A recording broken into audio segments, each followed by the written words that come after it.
Mimi kwa majina naitwa Anzai Chaula, mtumishi wa Rorya.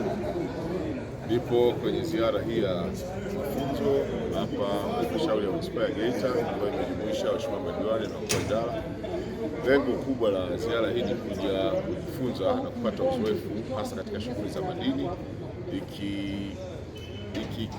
ikichagizwa hasa na baada ya machimbo madogo ya madini kuanza Rorya. Sasa lengo kubwa ni kuja kuona unawezaje kusimamia kwanza ushuru unaotokana na madini, lakini zile shughuli zingine ambazo zinafanyika kwenye maeneo, kwa maana ya shughuli tanzu katika maeneo hayo ya machimbo. Kwa hiyo tulichagua Geita kwa sababu ni eneo pia ambalo wanafanya vizuri kwenye ukusanyaji wa mapato. Kwenye vikao vya ndani wametuambia bajeti yao sasa wanaenda kwenye milioni 20 na 26.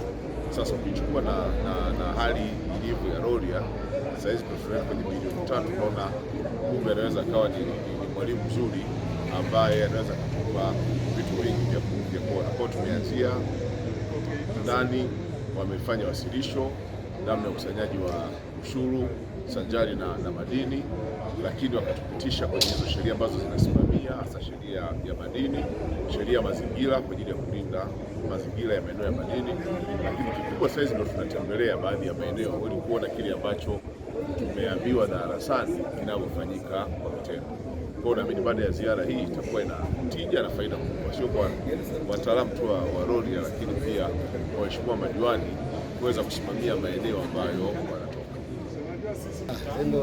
Lengo la ziara lilikuwa ni kujifunza kuhusiana na namna ambavyo halmashauri inakusanya mapato kupitia vyanzo mbalimbali vya shughuli za migodi zinazokuwa zinaendelea katika maeneo husika.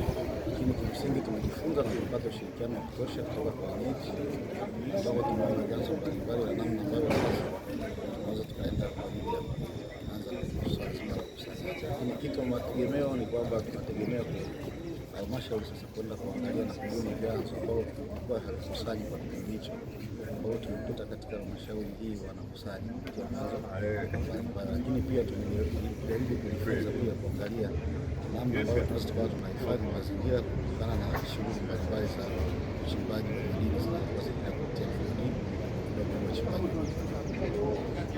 madini. Ndugu mwandishi wa habari, nashukuru. Kimsingi ziara yetu ambayo tumekuja katika mkoa wa Geita, sisi kama halmashauri ya Rorya tumejifunza mambo moja, namna gani ambapo wanapata mapato yao kuanzia kwenye migodi midogo hadi kwenye migodi mikubwa, namna ya mikataba yao na namna ambapo wananchi wananufaika kupitia hizi migodi. Kimsingi tumepita katika maeneo mengi mpaka tumefika hapa kwenye erosion, tumeona process zote namna ambapo wanapata dhahabu, lakini kikubwa ambacho tumeondoka nacho ni kula ambapo sisi sasa hivi natuhusu sana kwenye migodi midogo, kuanzia kwenye mifuko ile ambayo ni michanga yenyewe ya dhahabu, wanapopeleka kule kwenye kuchakata mpaka inafika kwenye hatua ya mwisho ya kuuza dhahabu. Tumeona namna gani wanatoza. Kwa hiyo imetusaidia sana na sisi kwenda kuweka mpango, kwa sababu mwanzoni hatukuwa na migodi, lakini sasa migodi imeanza kuibuka na tumeona namna ambavyo inachangia mapato makubwa sana katika halmashauri yetu.